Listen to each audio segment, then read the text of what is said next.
Nah, Jakarta saat ini tengah mempersiapkan diri, kita merasa bahwa Trisakti adalah satu. Tanya ini jadi refleksi lagi nih ke beberapa waktu 30 tahun. Jakarta harus punya ciri dan karakter sebagai sebuah kota.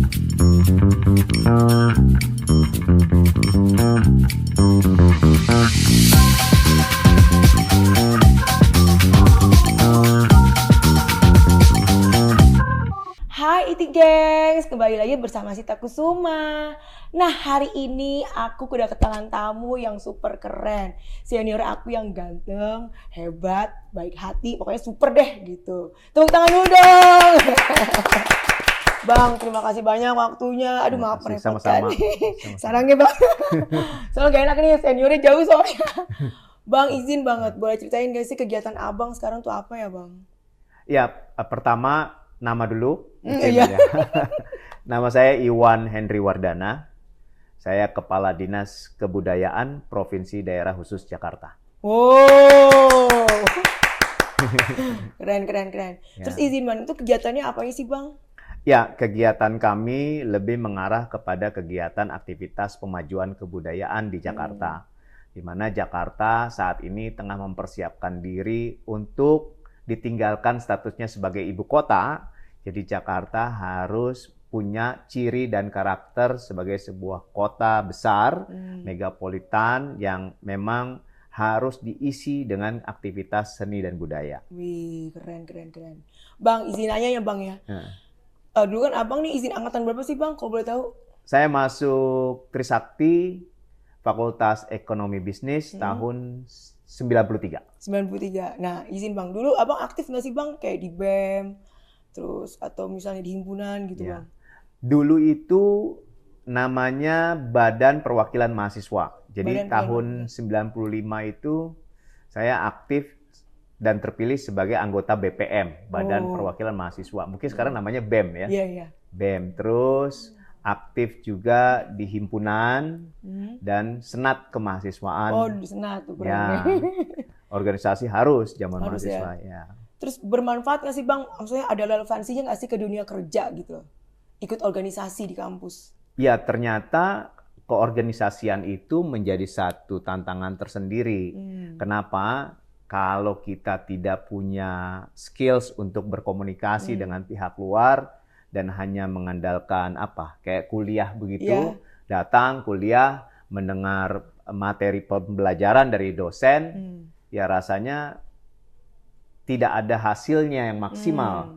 Tapi yang paling penting adalah berorganisasi, berinteraksi sosial dengan kawan-kawan di masa kuliah dulu. Jadi izin bang, soft skill-nya dapat di organisasi gitu ya Iya, bang? Wih, itu kan harus aktif tuh di organisasi kampus. Nah, terus bang, ada lagi nih bang.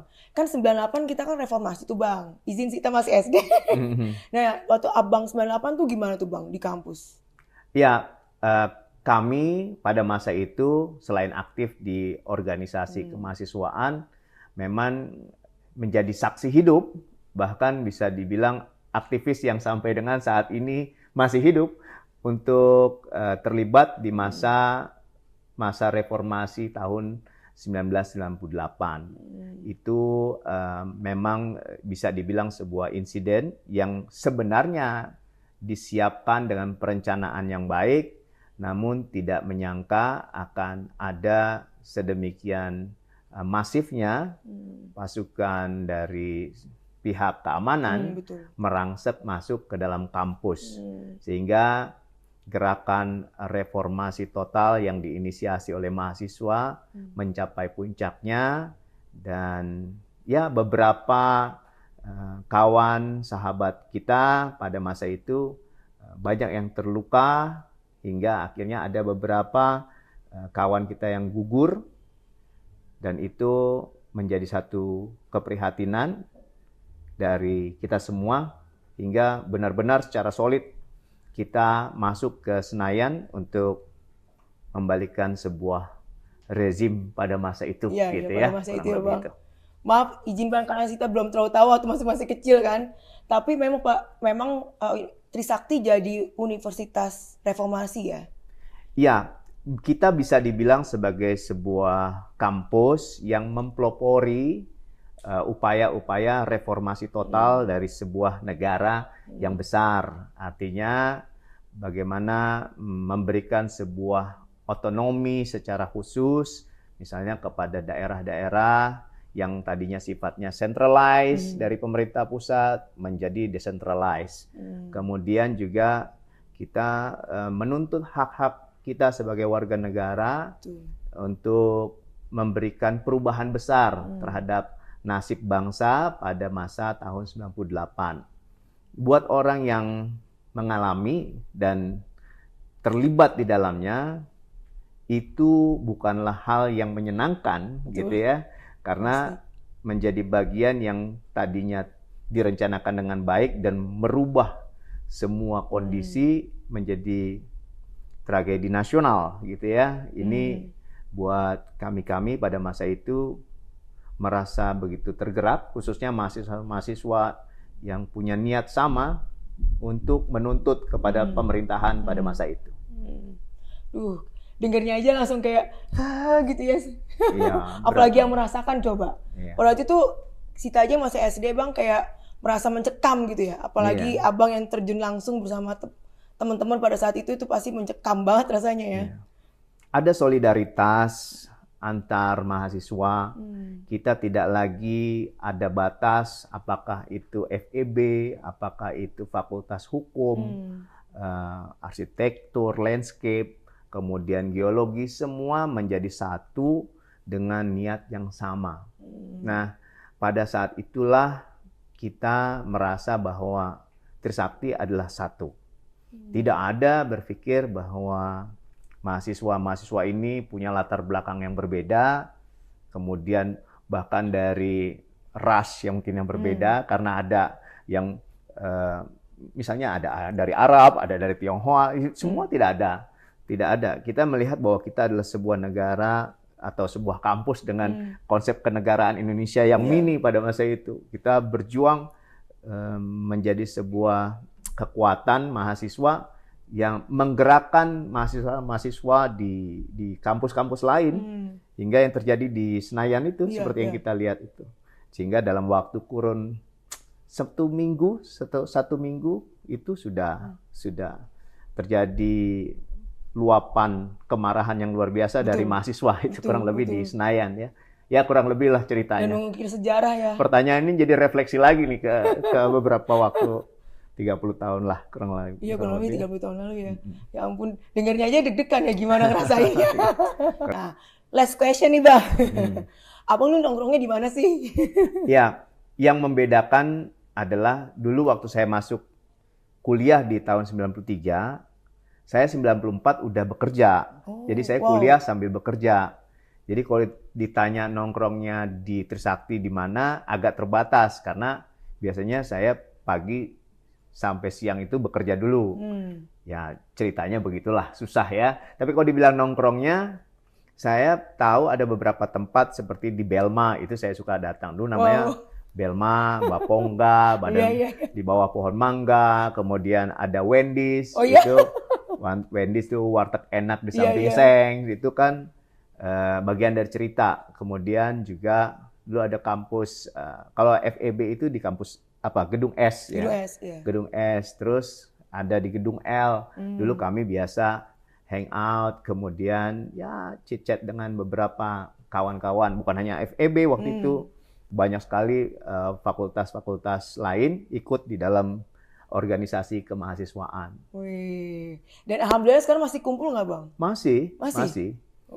Karena itu kan warna hidup ya zaman kuliah itu. Jadi rasanya masa-masa yang tidak mungkin kita tinggalkan begitu aja. Teman-temannya juga sampai dengan sekarang masih solid aja. Masih solid ya Bang, wah keren. Tepuk tangan dulu dong. Nah, Iti gengs, boleh ya sekali-sekali, jarang nih junior kerjain senior. Aku mau tanya cepet ke Abang. Bang izin, jawab cepet ya Bang. Seni peran atau bernyanyi? Bernyanyi. Weh, tepuk tangan dulu. Berarti Abang suka bernyanyi nih Bang? Suka. Weh, boleh ntar dicoba ya. Masih di acara kampus. Terus Bang selanjutnya, Dian Sastro atau Reza Radian? Dian Sastro. Pasti karena cantik ya Bang? Pasti. Oh, ya pasti. Oke, selanjutnya pendidikan persuasi atau pendidikan otoriter? Persuasif. Kenapa tuh Bang? Izin. Kita nggak bisa otoriter dalam kondisi sekarang, di mana sebuah agenda, aktivitas itu tidak mungkin langsung disampaikan kepada publik.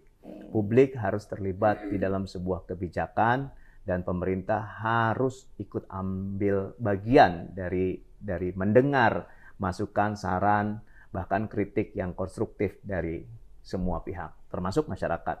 Ya betul Bang, apalagi sekarang kan medsosnya benar-benar berkembang ya Bang, gitu ya. Kita nggak boleh anti kritik kayak zaman-zaman sebelum 98 mungkin ya. Mungkin flashbacknya seperti itu ya teman-teman IT Gengs gitu. Oke, terima kasih Bang. Makasih banyak. Nah, IT Gengs, ini sebenarnya pertanyaan yang paling ditunggu-tunggu sama IT Gengs semua. Tahu nggak apa? Jadi pertanyaan Bang, izin banget. Abang seberapa bangga sih jadi alumni Trisakti? Skala 0 sampai 100 ya 100. Weh. Kenapa tuh izin Bang?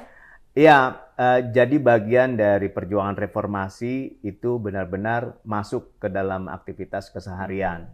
Jadi bagaimana caranya untuk mereformasi sebuah agenda kegiatan, terutama di sistem kepemerintahan, adalah masuk di dalam sistem kepemerintahan itu. Dan sampai dengan saat ini, prinsip-prinsip hidup yang diambil pada masa kemahasiswaan itu benar-benar digunakan sampai dengan sekarang. Seperti bagaimana memberikan sebuah pandangan, kemudian menyampaikan sebuah pendapat, kemudian mendengarkan aspirasi dari bawah, kemudian juga memberikan sebuah reward kepada semua pihak yang sudah memberikan prestasi jasa kepada organisasi. Masya Allah, tepuk tangan dulu dong. Bang izin, kalau misalnya nih ITFEB kita tuh ngebuat reuni akbar gitu, menurut Abang baiknya gimana Bang? Reuni akbar sangat diperlukan karena selain kita mereview kembali teman-teman yang sudah lama tidak ketemu, kita reuni, kemudian ya bercanda-bercanda lagi gitu ya, napak tilas, itu menjadi senang kita untuk dengar-dengar cerita-cerita kok bisa sampai sekarang, sudah di mana kalian, sudah punya keluarga, atau bagaimana tanggapan-tanggapan untuk menambah jejaring sosial. Karena sekarang modal sosial menjadi bagian penting buat kegiatan kita. Saya sangat antusias kalau misalnya FEB ingin bikin acara, kemudian ya kita lihat nanti siapa panitianya. Saya coba mensupport kegiatan ini, mudah-mudahan bisa mendukung yang lebih baik. Wah, sih berarti kita disupport. Yeay. Salah. Nah, IT Gengs, terima kasih ya udah nonton podcast ini. Semoga bermanfaat. Dan jangan lupa di like, comment, share, dan subscribe. Tuh di-share-share juga. Terima kasih Abang. Ya, sama-sama. Makasih. Assalamualaikum. Assalamualaikum.